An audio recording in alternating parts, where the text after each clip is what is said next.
طيب بسم الله الحمد لله والصلاة والسلام على رسول الله. Assalamu alaikum. That was kind of weak. Assalamu alaikum. طيب, that's better. MashaAllah.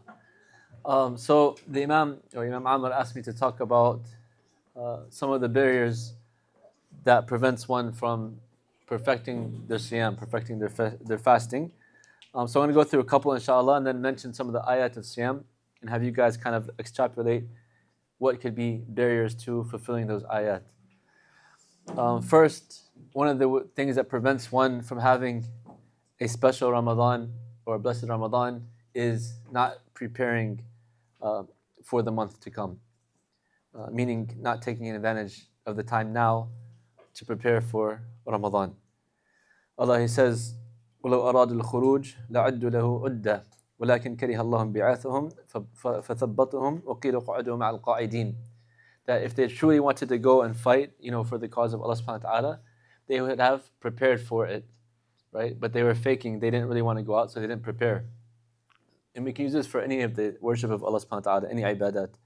So specifically in Ramadan, this month now, like the Imam was saying earlier, the Sahaba radiallahu anhum and the Salaf al-Salih used to do extra in the hopes of perfecting their fast in Ramadan. You could think of Ramadan as kind of like a marathon race, right?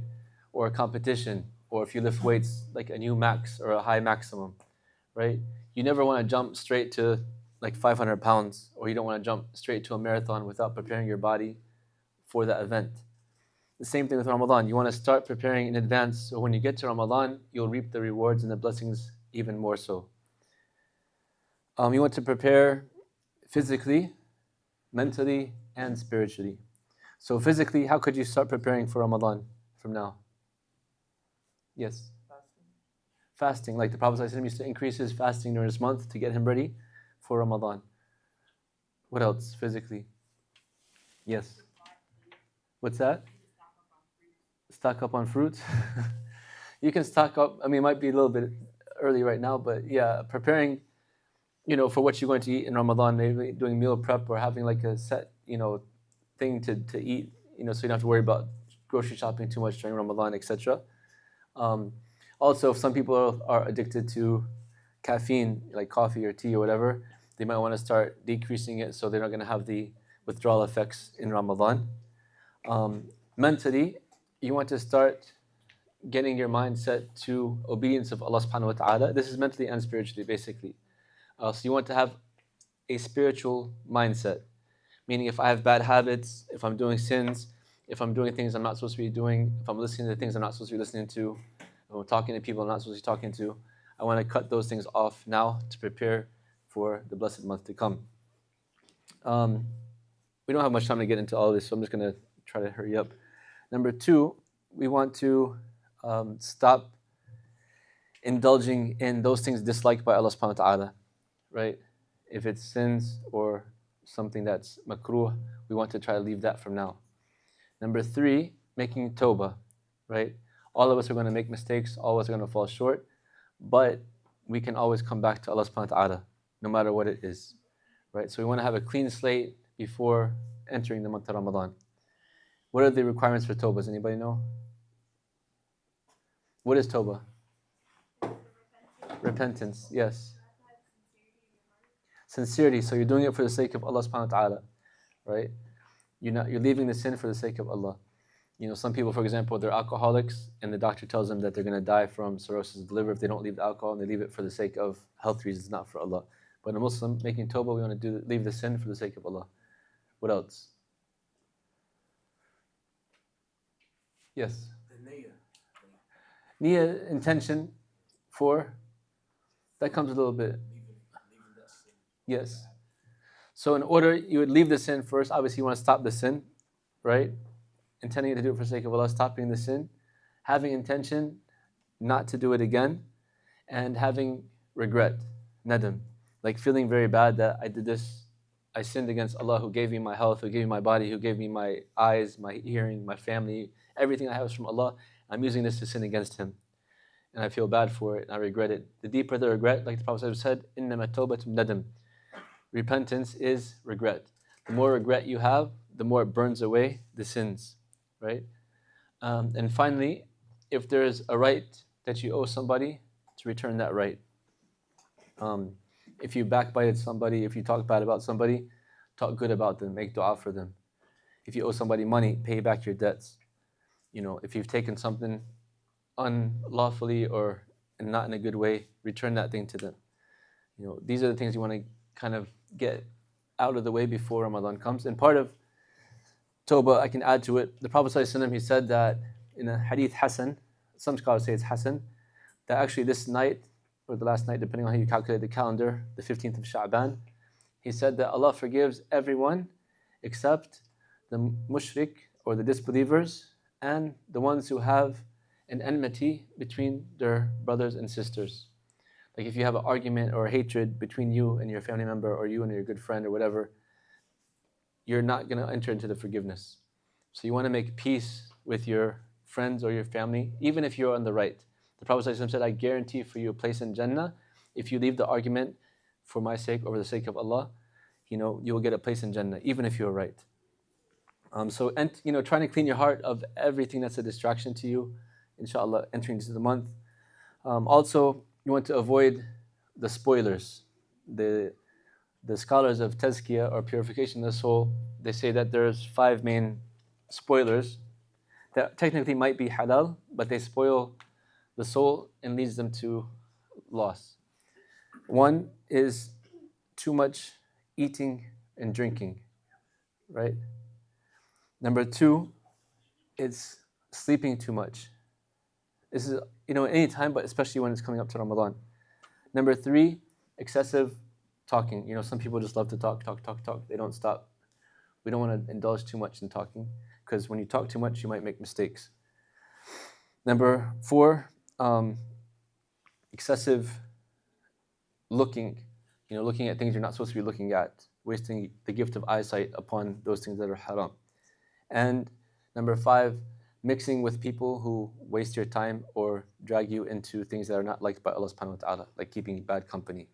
So these are the 5 spoilers that we want to start getting away from in Sha'ban before we get to Ramadan, right? And more so in Ramadan. But you want to train your nafs, right? If you eat too much, like the scholar says, إِذَا تَأْكُلُ كَثِيرًا تَشْرُبُ كَثِيرًا فَتَنَامُ كَثِيرًا فَتَغْسِلُ كَثِيرًا.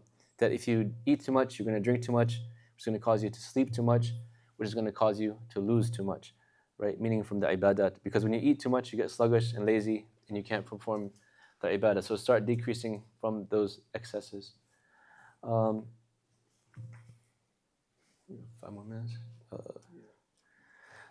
So I want to give you some of the ayat of fasting, and I want you guys to give me what would be the barrier to achieving that ayah, or fulfilling the ayah.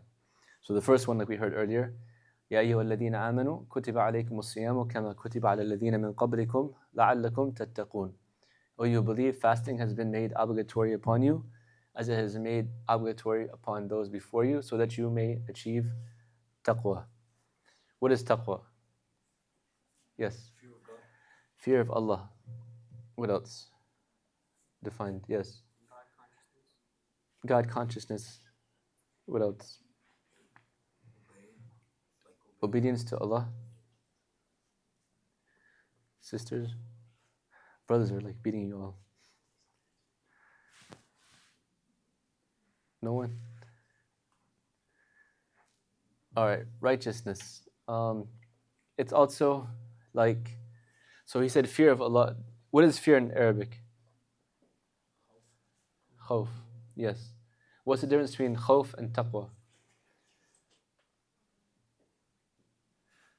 So fear is more likely translated with khawf, right? Fearing something. Taqwa comes from the word waqaya, which means to put a shield or a barrier between you and those things that Allah hates, or between you and the hellfire, or between you and the displeasure of Allah, right? The more you obey Allah and stay away from His prohibitions, the greater and stronger your shield becomes. It's a protection from the hellfire. It's a protection from Allah's displeasure. And then Allah subhanahu wa ta'ala actually becomes your wali. So He only allows you to see those things that are pleasing to Him, or listen to those things that are pleasing to Him, right? He loves you, and He puts the love of the people for you, and basically guides you. So that's achieving taqwa, and that's what we want to try to strive. So what are barriers to taqwa, would you think, in life, and especially in Ramadan?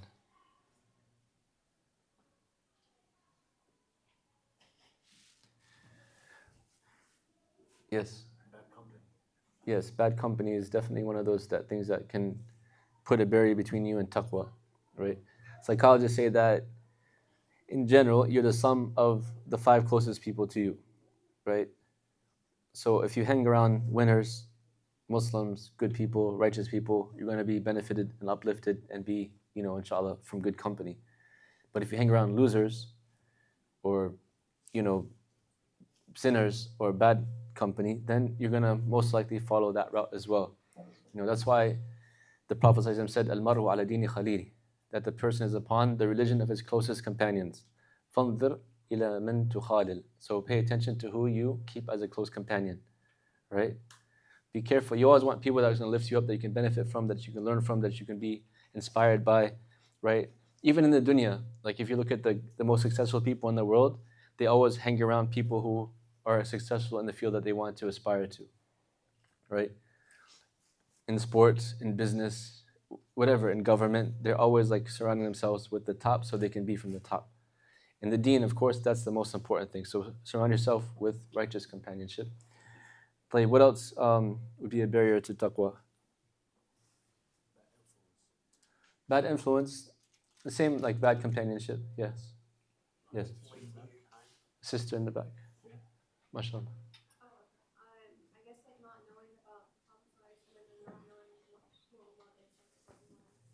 Not knowing who Allah is? Yes. Not having knowledge. If you don't have knowledge, you can't worship Allah correctly. Allah says, فَاعْلَمْ أَنَّهُ لَا إِلَهَ إِلَّا اللَّهُ وَاسْتَغْفِرْ لِذَنْبِكَ. Know there's nobody worthy of worship than Allah, or other than Allah, and seek forgiveness for your sins. So Allah is telling us, seek knowledge first and then act. Don't be from those who try to do things and they don't know why they're doing it. Learn your deen, learn the ahkam of salah, learn the ahkam of fasting, right? So you can perfect it and do it. I'm doing it for the sake of Allah, to learn and become a better Muslim, a better person, right? The more knowledge you have, the more you'll be able to, gain taqwa and fulfill your religious obligations. Ayyam and ma'dudat. So there's many other barriers. I want you guys to go back and think of ways that you can increase your taqwa and things that will prevent your taqwa so you can stay away from it. The other theme is ayyam and ma'dudat, that it's a limited time. You only have 29 or 30 days and that's it. Ramadan will be over. If we even reach Ramadan, may Allah allow us to reach Ramadan. Right? So make, use of your time in life and in Ramadan. If I tell you what is 1,440, what is that? Anybody know? The Islamic year? It's close. We passed 1440, but good guess, mashallah. Those are the amount of minutes you have in a day. Calculate how many minutes you're spending obeying Allah subhanahu wa ta'ala, bettering yourself, being a good Muslim, and how many minutes you are disobeying Allah or wasting your time, right? Look at where all the minutes are going, and you can tell how you're going to stand with Allah subhanahu wa ta'ala. So we want to increase our minutes of obedience, recitation of the Quran, getting closer to Allah subhanahu wa ta'ala, having good companionship, right? Building ourselves up, trying to see, because this dunya, we're just traveling through it. We're going to die. It doesn't matter what age you are, what color you are, how rich you are. Death is going to come to all of us, and we don't know when it's going to come. So we're given a fixed amount of time, and we want to use that to the best of our abilities, because Allah says that on Yawm al-Qiyamah, we'll be saying, or people will be asked, how long did you stay upon the earth? And they will say, Yawman or ba'da yawm. That they were here their whole lives, it felt like a day or part of a day. Even if you live 100 years, 1,000 years, 1,000,000 years, you're going to feel like it's a day or part of a day.